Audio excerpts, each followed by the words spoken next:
bismillah ci ëttu yëglekaay yeeg yéenekaay yi def lu baax tv.com seen mbokk seen xarit Cheikh Beye moo ñëw di fësal li ci ëttu yëglekaay yeeg yéenekaay yi tey nag la mardi 7 novembre ci atum 2023 bi nga xam ne moom la ñu nekk bokk na ci li nga xam ne moom moo ci gën a fës di coow li nga xam ne moom mooy yaataayu mbee fii nga xam ne fi lañ toll sëkk muy yoon wi nga xam ne moom moo di yoonu Toulouse wi yoonu Toulouse yooyu daal ñi nga xam ne daal seen tur nekk na ci gis nañ ne daal ñoom ñooñee daal dañoo kontaan ba àgg ci lool moo tax daal dañoo pronostiqué nañ daan waxee ak ni ñuy waxee léegi daal dafa mel ne daal bokkul benn yoon li waral loolu nag moom ku ne xam na ko tampon bi moom moo ko waral visa bi moom moo ko waral ak dem bi nga xam ne yaakaar nañ ko buñ ko demee mën nañ leen a defal seen gafaga dala ñu koy woowee argent de poche moo tax ñu cuub seen drapeau changé nekk beneen façon nit li nga xam ne nag moom lañ doon interview ak li nga xam ne moom lañ doon wax ci at yu génn yàggul dara daaw dong matagul sax at ay weer dong lay doon duñ ko xaymaa daal ñu ngi ko jàppe ci tolloog 9 mois waxoon nañ ne ñoom délégation bi xalaatuñ benn yoon ànd ci bu fekkente ne bii ne ñii fi nekk ñoom ñoo ci nekk ña fi nekk ñoom ba tey ñoom ñee fi nekk waaye fañ tegoon seen tànk fa lañ ko tegaat changé wuñ benn yoon ñi nga xam ne nag ñoom ñoo batatu ne jaan ñu dem fekki leen ñooñee daal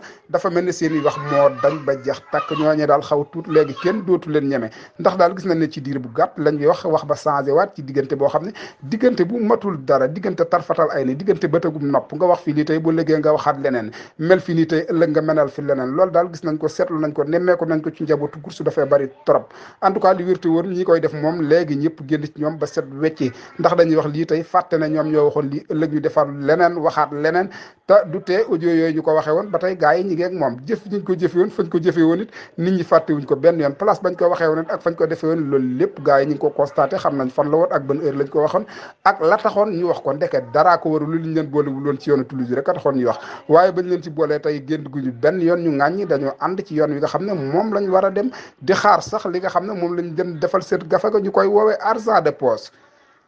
ku wax lii wax lee moom njabootu course hippique bu Sénégal moom daal gis nañ ne daal ñi nga xam ne ñoom ñoo di entraîneurs yi daal sonn nañ muñ nañ ba seen buli boole mu ñu koy jeex sonn nañ ba àgg ci lool ñoom ñooñee nga xam ne ñoom ñoo ñu woowee entraîneurs yi ak sooke si nga xam ne ñoom ñoo warante journée boobu di grand prix chef de l'état ñu waroon leen jox seen xaalis ba tey daal xaalis boobu daal la ñu mun a gula benn yoon kañ lañ koy jot ak nan lañ koy jotee fan lañ koy jotee ak CNG course hippique bu Sénégal seen bureau bébé kañ la ñu réunir kañ la ñu toog waxtaan génne xaalis bi nga xam ne moom lañ war a fay fas yi fii lañ yamandi bye bye bonne continuation à vous Dakar